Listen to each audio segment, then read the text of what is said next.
नमस्कार, मैं वैभव सिंह सोलंकी डिजियाना महाकौशल संदेश से आप सभी का स्वागत करता हूं। आज हम एक ऐसे ऐतिहासिक स्थल पर आए हैं जो इटारसी से महज 7 किलोमीटर दूरी पर है, जो शरद देव के नाम से प्रसिद्ध है और जिसकी यात्रा 11 मुखी हनुमान जी के एक मंदिर से प्रारंभ होती है। तो हम यात्रा प्रारंभ करते हैं। आइए हम दर्शन करते हैं 11 मुखी हनुमान जी के। ये मंदिर है जहाँ उमा महेश्वरी जी की एक मूर्ति है और उसी के पास यहाँ हनुमान जी दादा की एक मूर्ति है।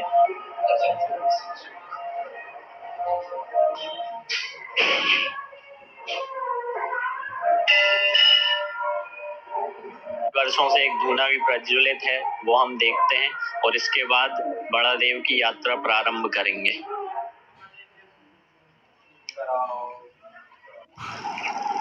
अब हम जंगलों में से होते हुए शरद देव की यात्रा कर रहे हैं।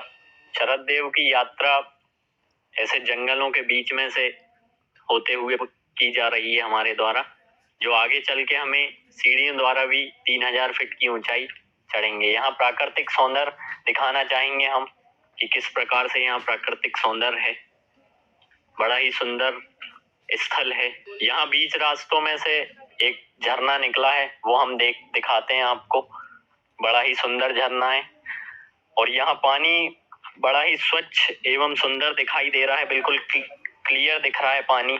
यहाँ मछलियां भी हैं बहुत सारी। यहाँ से सिद्धेश्वर महाराज जी का स्थान देखेंगे, जो छोटा सा स्थान है यहाँ पर सिद्धेश्वर महाराज जी का, झरनों के बीच में। और फिर यहाँ एक बताया जाता है कि हाथी कुंड है, जिसमें इतना पानी है यहाँ पर कि एक हाथी डूब सकता है।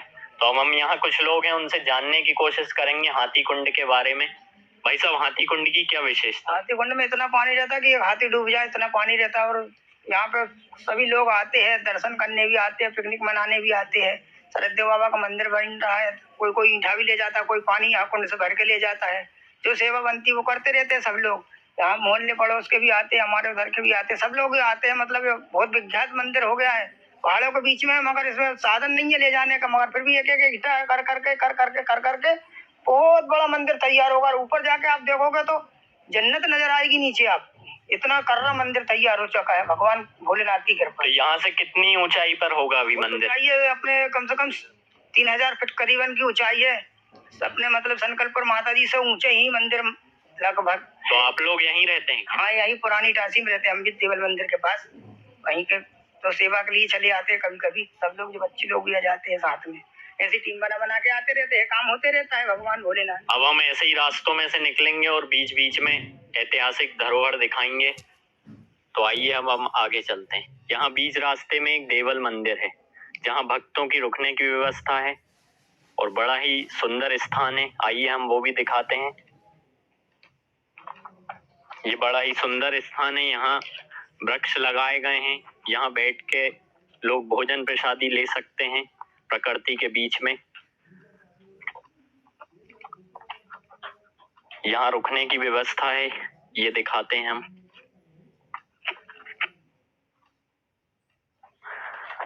रुकने की बड़ी ही सुंदर व्यवस्था है यहाँ पर।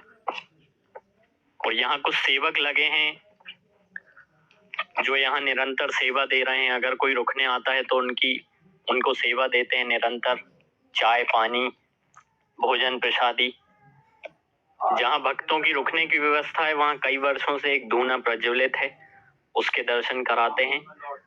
और फिर यहाँ रुकने की बहुत ही सुंदर व्यवस्था दिख रही है। तो आइए हम देखते हैं। यहाँ छोटा सा मंदिर भी बना है। यहाँ ट्रैक्टर ट्राली के माध्यम से भी कुछ दूरी तक सामान पहुंचाया जाता है। तो यहाँ समिति के कुछ सदस्य हैं, राम बोलो जयप्रकाश जी के निर्देशन पर यहाँ निर्माण कार्य प्रारंभ है ऊपर। तो ट्रैक्टर के माध्यम से यहाँ पहुंचाया जाता है कुछ सामान, और हम उनसे जानेंगे अब कि किस प्रकार से वो लोग सामान लेके जाते हैं ट्रैक्टर के माध्यम से। अब हम यहाँ कुछ लोग हैं, उनसे जानने की कोशिश करेंगे किस प्रकार यहाँ से ऊपर 3000 फीट की ऊंचाइयों पर सामान ले जाया जाता है इनके द्वारा। भाई साहब, आपका नाम क्या है? अशोक कुमार मालवी। आप यहीं के निवासी हैं? जी, पुरानी इटारसी।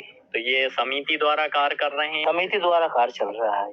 श्रद्धेव बाबा। जी हाँ। हाँ, तो ये सामान ऊपर किस प्रकार से ले जाया जाता है? ये सब लोग जो आते हैं भक्त लोग, तो ये सामान लेके जाते हैं। हाँ, तो सभी समिति के सदस्य? सभी समिति, सब पुरानी इटारसी के लोग हैं। हाँ।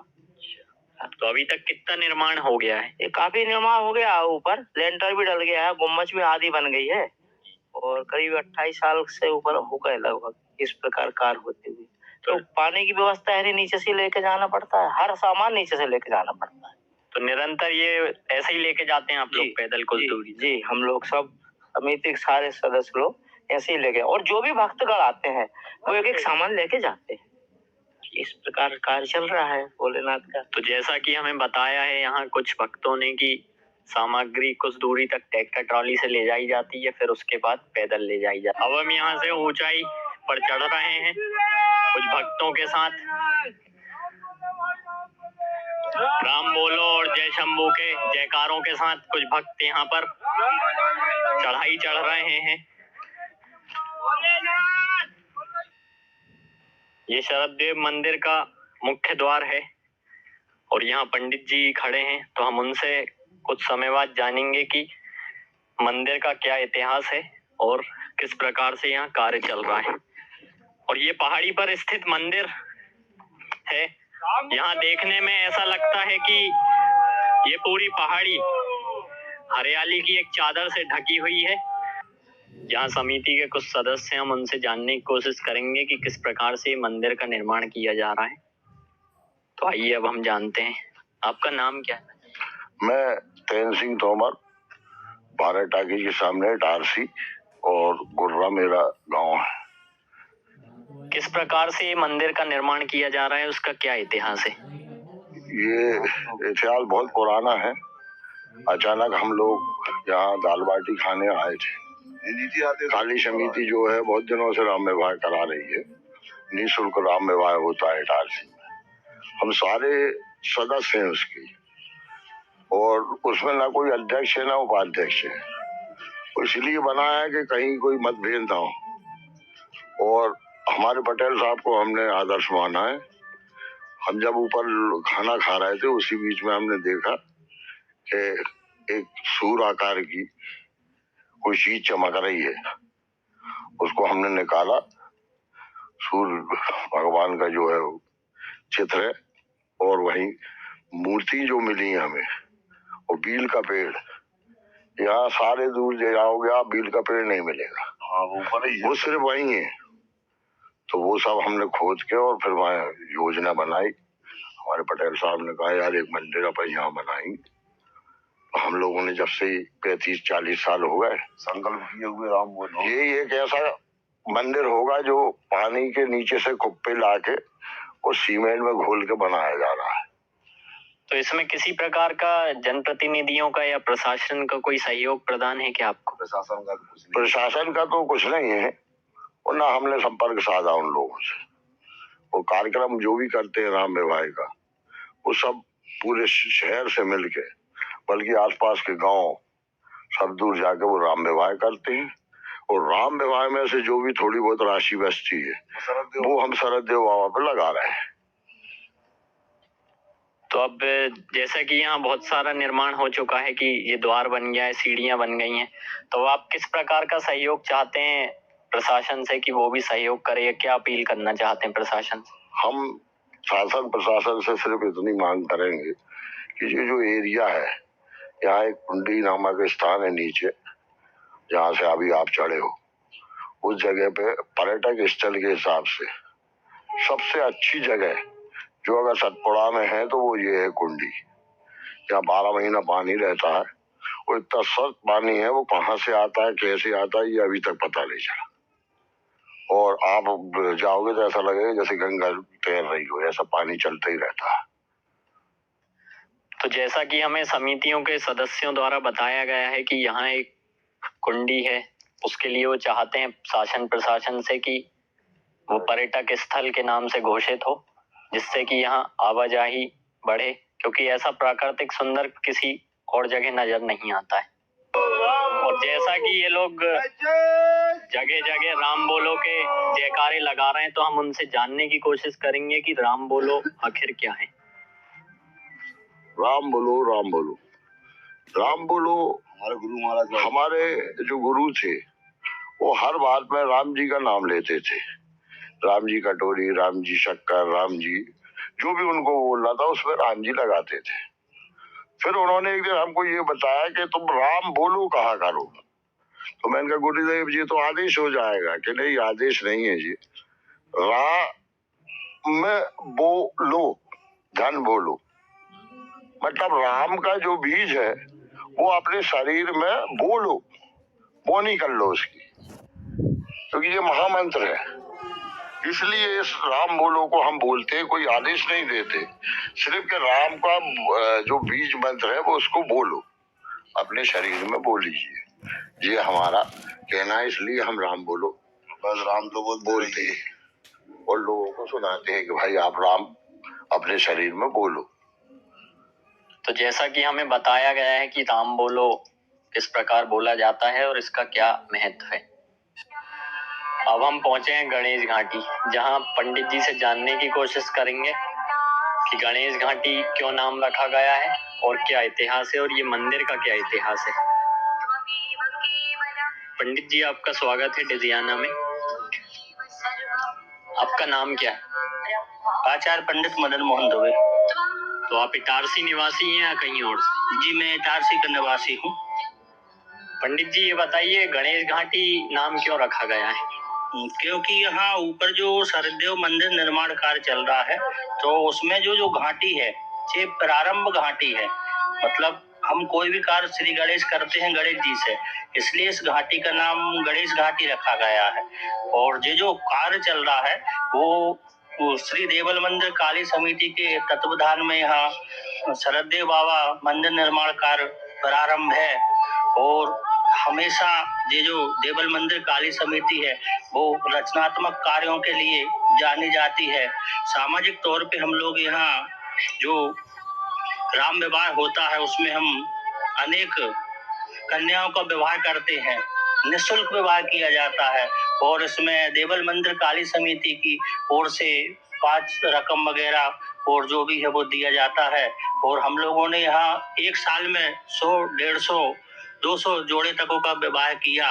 और लगभग ये जो कार्य है शायद 35-36 वर्ष से यहाँ निरंतर चल रहा है राम विवाह। और हम जो देख रहे हैं यहाँ शरदेव बाबा का निर्माण कार्य चल रहा है, यह सारा कार्य जन सहयोग से चलता है। और हमारे जो आदर्श हैं वो देवल मंदिर काली समिति के श्री जयकिशोर पटेल हैं। और पटेल साहब को हमने आदर्श मान के, और ये निर्माण कार्य इतना बड़ा यहाँ चल रहा है। और जो आप ये गणेश जी की प्रतिमा देख रहे हो, ये गणेश जी की जो प्रतिमा है, गणेश घाटी यहाँ प्रारंभ हुई है, इसके लिए हमने यहाँ गणेश जी की स्थापना की है। और जो स्थापना है इसको हमने अभी गणेश चतुर्थी के दिन स्थापित इसी वर्ष की गई है, वो भी देवल मंदिर काली समिति के तत्वाधान में ये मंदिर निर्माण कार्य किया गया था और स्थापना भी उन्हीं के उसमें की गई है। तो आप यहाँ कितने वर्षों से आ रहे हैं और आपका क्या कार्य है, मतलब पूजन किस प्रकार की जाती है? मेरा यहाँ पूजन का कार्य है, जैसे दोनों नवरात्रि में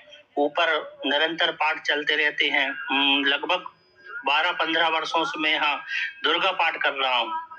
और ये दुर्गा पाठ काफी समय से चल रहा है। और मैं डेली नीचे से ऊपर आता हूँ पूजन करने के लिए, पाठ करने के लिए। और शिवरात्रि पे यहाँ मेला भराया जाता है। और शिवरात्रि पे भगवान शंकर का वहाँ रुद्राभिषेक होता है। और 1 जनवरी के दिन हमने जो मंदिर का निर्माण कार्य प्रारंभ किया था शरदेव बाबा का, तो उस उपलक्ष्य में हम 1 जनवरी के लिए यहाँ मतलब भंडारा वगैरह का कार्य, प्रसादी वगैरह रखते हैं, वितरण का कार्य होता है। और ऊपर 1 जनवरी को महा अभिषेक भी किया जाता है। और उसके बाद जैसे कि श्रावण मास प्रारंभ होता है, तो श्रावण मास के प्रथम श्रावण जो होता है उसमें कावड़ यात्रा निकाली जाती है। और वो कावड़ यात्रा होशंगाबाद से प्रारंभ होती है और पैदल कावड़ यात्री कावड़ ले लेके आते हैं और हमारे यहाँ देवल मंदिर काली समिति में रुकते हैं इटारसी, पुरानी इटारसी में, और वहां से फिर पैदल ही यहाँ आते हैं और भगवान भोलेनाथ के समक्ष जाकर जो जल लाते हैं उस जल से वहाँ रुद्राभिषेक ऊपर किया जाता है और सेवा कार्य यहाँ चलते रहता है। और आप जनमानस से क्या अपील करना चाहेंगे? मैं जनमानस से ये अपील करना चाहूंगा कि हमारी जो समिति है वो केवल जन सहयोग से ही चलते रहती है। आप जो इतना बड़ा निर्माण कार्य देख रहे हैं वो सभी जन सहयोग से चल रहा है और जनमानस से मेरी ये अपील है कि ऐसे रचनात्मक कार्य के लिए आगे आए और जो भी सहयोग बन जाए, तन मन धन से जो भी सहयोग बने वो सहयोग आकर हमारे देवल मंदिर काली समिति के लिए करें और शरद देव बाबा मंदिर निर्माण के लिए करें। और दिवाली पर यहाँ क्या विशेष किया जाता है? दीपावली पर यहाँ विशेष पूजन होती है महालक्ष्मी की। धनतेरस के दिन से पूजन प्रारंभ की जाती है। यहाँ श्री सूक्त के पाठ वगैरह और श्री यंत्र वगैरह, कुबेर की मूर्ति अभी हम लोगों ने वहाँ रखी है, कुबेर यंत्र वगैरह की स्थापना की है। और यहाँ जो इतिहास है वो प्राचीन मूर्ति यहाँ मिली है, तो वो माँ लक्ष्मी जी की मूर्ति पुरा पौषाण युग की जो मूर्ति थी पत्थर की, वो हस्तलिपिक मूर्ति है, वो मिली है।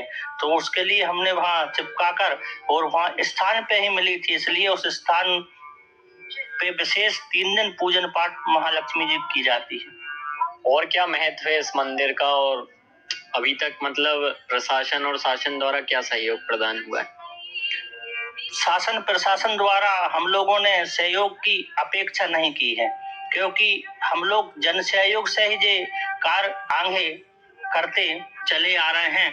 और हम अपील भी ये करते हैं जनमानस से कि जैसा कार्य चल रहा है जन सहयोग से, ऐसा ही कार्य आगे भी होते रहे और आगे जो है वो मंदिर निर्माण कार्य जल्द से जल्द हो जाए। तो जैसा कि पंडित जी ने हमें पूरा यहाँ का महत्व बताया है और किस प्रकार से यहाँ कार्य चल रहा है वो बताया गया है, अब हम आगे चलकर और जानेंगे कि मंदिर में और क्या विशेषता है। तो अब चलिए हम आगे की ओर चलते हैं। क्योंकि यहाँ लोग आते हैं पूजन करने के लिए और यहाँ विशेष महत्व तो शिवरात्रि के दिन शंकर जी का मंदिर माना जाता है जी, तो विशेष महत्व यहाँ शिवरात्रि का है। शिवरात्रि के दिन मेला भी भरा जाता है और यहाँ लगभग 3000 से 5000 10,000 की तादाद में यहाँ जनमानव आते हैं अपने कल्याणार्थ और अपने यहाँ भगवान भोलेनाथ के समक्ष प्रार्थना करके जाते हैं। और जो लोग भक्तगण आते हैं उन्होंने हमको बताया है कि मैं आया था बोले यहाँ मंदिर में और हमारी मनोकामना पूरी हो गई, इसलिए आप हमारे निमित्त 5 सीढ़ी बना दो या 1 सीमेंट की बोरी। इस प्रकार से जन सहयोग मिला है और लोगों की हम मान्यता पूर्ण होती है। जैसा कि पंडित जी ने बताया कि यहाँ आने मात्र से ही मान्यता पूर्ण होती है। और अब पंडित जी से एक और खास बात हम जानने की कोशिश करेंगे कि बताया जाता है कि प्राचीन समय में यहाँ कुछ अंग्रेज आए हुए थे और जिन्होंने यहाँ पर जो शिवलिंग था उसको 3 टुकड़े किए थे उसके, तो वो कैसे प्राप्त हुआ और किस जगह पर मिला? वो शिवलिंग हमारे लिए इसके पीछे एक बील का झाड़ है तो उसके पास मिला था और वो उससे जो बील की पत्ती वगैरह थी उसमें वो पुरा हुआ था और उसके लिए थोड़ा हटाया तो वहां मिला। जो हम सब लोग जानते हैं कि जे आदिवासी शासक थे, उसके बाद एक राज आया था मोहम्मद गोरी का, तो उस समय हमारे जितने मंदिरों की मूर्ति थी वो सब उस शासक ने मूर्तियों को खंडित किया था। तो उसी में ये जो खंडित मूर्ति थी वो 3 भागों में हमें जलहरी और मूर्ति खंडित यहाँ मिली थी। तो जैसा कि पंडित जी ने पूरा यहाँ का इतिहास बताया और किस प्रकार से यहाँ पूजा पाठ की जाती है वो बताया, तो अब हम और अवशेष यहाँ देखेंगे कि किस प्रकार से यहाँ और अवशेष मिले हैं, वो यहाँ पर रखे हुए हैं। यहाँ विगत 12-15 सालों से दोनों नवरात्रि में दुर्गा पाठ होता है और यहाँ हम स्वयं आके यहाँ दुर्गा पाठ पूजन अर्चन वगैरह करते हैं। तो यहाँ की अलग विशेष पूजन होती है? तो यहाँ केवल नवरात्रि में विशेष पूजन होती है, ज्वारे वगैरह रखे जाते हैं और भंडारा वगैरह कार्य संपन्न किया जाता है, हवन पूजन की जाती है नवरात्रि की। तो ये भंडारा जनमानस के सहयोग से होता है या कोई एक व्यक्ति द्वारा? जनमानस के सहयोग से ये भंडारा किया जाता है। तो ये जो सामान आता है वो किस प्रकार लेकर आते हैं? टोली से आ रहा है बा नीचे से। तो उसमें तो बहुत समस्या आती होगी लाने ले जाने में। हाँ ना, बहुत धीरे धीरे आते हैं, आदमी लोग लगे रहते हैं लाइन से। तो अभी मंदिर बनने में और कितना समय लग सकता है लगभग? और काफी टाइम लगेगा, माल आते जाएगा, काम होते जाएगा। तो जैसा कि हमें यहाँ कुछ लोगों द्वारा बताया गया किस प्रकार से निर्माण कार्य किया जा रहा है और यहाँ 3000 फीट नीचे से किस प्रकार से यहाँ ईंटा लाई जा रही है, सीमेंट लाई जा रही है, बहुत ही देखने में ऐसा लगता है जैसे बड़ी कठिनाइयों से निर्माण कार्य किया जा रहा है। ये सब यहाँ पर व्यवस्थाएं हैं, पानी भी नीचे से आता है, यहाँ ईंट रखी हैं और अब हम यहाँ से प्राकृतिक सौंदर्य दिखाना चाहते हैं कि यहाँ से किस प्रकार का प्राकृतिक सौंदर्य देख सकते हैं। मानो ऐसा लगता हो ये प्राकृतिक सौंदर्य को देख के कि पूरी हरी भरी चादर से ढका हुआ ये क्षेत्र नजर आ रहा है। अब हम यहाँ से महालक्ष्मी जी के मंदिर की ओर चलते हैं और वहां पंडित जी से जानेंगे कि यहाँ का क्या इतिहास है। आइए अब हम आगे की ओर चलते हैं। अब हम पहुंचे हैं महालक्ष्मी जी के मंदिर में, तो अब हम यहाँ का इतिहास जानने की कोशिश करेंगे पंडित जी से कि किस प्रकार का यहाँ का इतिहास है। और यहाँ हम देख रहे हैं कि 2 श्री यंत्र लगे हैं, एक मूर्ति लगी हुई है। ये मूर्ति है, ये प्राचीन समय की मूर्ति है जो यहाँ मिली हुई थी। इसकी बड़ी मान्यता है कि दर्शन मात्र से ही यहाँ हर मनोकामना पूर्ण होती है। और श्री यंत्र है। अब हम पंडित जी से जानने की कोशिश करेंगे कि इनका क्या महत्व है। यहाँ 2 श्री यंत्र लगे हैं और मूर्ति का। पंडित जी थोड़ा इसके बारे में बताएं, महालक्ष्मी जी के मंदिर के बारे में। यहाँ जो अभी हम लोगों ने शरददेव मंदिर देखा, तो वो मंदिर के वहीं जहाँ मंदिर स्थापना हुई है, मूर्ति मिली थी शरददेव बाबा की, तो वहां से समिति के उसी समय सदस्य थोड़े नीचे आए, तो यहाँ एक नीम का झाड़ था जो पत्थर में जो अभी आपने देखा है। तो यहाँ नीम के झाड़ के नीचे जो मूर्ति आपने जो देखी है, वो मूर्ति भगवान का विश्व रूप दर्शन की मूर्ति है। तो ये लक्ष्मी जी विष्णु भगवान की महालक्ष्मी जी की मूर्ति है। तो ये उस झाड़ के नीचे थी, पत्तों में ढकी हुई थी। तो समिति के सदस्यों ने कुछ पत्तों को हटाए, तो जो मूर्ति मिली है वहां पे। और यहाँ पर विगत 12 वर्षों से महालक्ष्मी जी का 3 दिन का अनुष्ठान होता है, जो धनतेरस के दिन प्रारंभ किया जाता है और दीपावली के दिन तक यह अनुष्ठान संपन्न किया जाता है।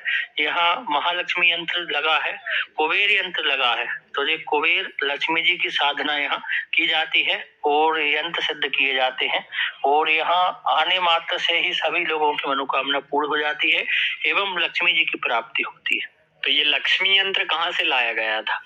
ये लक्ष्मी यंत्र जो है वो ज्योतिषवर से लाया गया था और स्थापन किया गया है। और कुबेर यंत्र जो आप देख रहे हैं उसका निर्माण अभी किया गया है। और यहाँ भी जैसे आपने जो देखा कि वो मंदिर निर्माण कार्य चल रहा है, उसी तरह यहाँ भी महालक्ष्मी जी का मंदिर निर्माण कार्य किया जाएगा। तो आगे की किस प्रकार की योजना और आप क्या जनमानस से अपील करना चाहेंगे? आगे की योजना यही है कि जिस प्रकार वो मंदिर निर्माण कार्य हो रहा है, उसी प्रकार यहाँ मंदिर निर्माण कार्य हो। और जनमानस से मेरी यही अपील है कि जिस प्रकार अभी तक हमारे लिए, हमारी समिति के लिए जो सहयोग देते गए हैं, और उसी प्रकार का सहयोग की अपेक्षा मैं करता हूं जनमानस से। इसी प्रकार का सहयोग हमारे लिए प्राप्त होते रहे और जो भी हमारी समिति की सदस्यता ग्रहण करना चाहता है वो बिल्कुल कर सकता है। और आप जनप्रतिनिधि और शासन प्रशासन से क्या मांग करते हैं इस मंदिर को लेकर? मंदिर को लेकर शासन प्रशासन से हमारी अभी रोड वगैरह है, पानी बिजली की यहाँ समस्या है, उसके लिए प्रशासन जल्द से जल्द अगर पूर्ण कर दे तो मंदिर निर्माण कार्य जल्दी हो जाएगा। जैसा कि पंडित जी ने यहाँ महालक्ष्मी जी के मंदिर के बारे में बताया है कि विश्व में ऐसा मंदिर कहीं भी नहीं है जहाँ आने से ही मनोकामना पूर्ण होती है और लक्ष्मी की प्राप्ति होती है। सभी का बहुत बहुत धन्यवाद। पंडित जी आपका बहुत बहुत धन्यवाद डिजियाना महाकौशल संदेश में। मैं वैभव सिंह सोलंकी, डिजियाना महाकौशल संदेश से कैमरामैन अनिकेत यादव के साथ। धन्यवाद।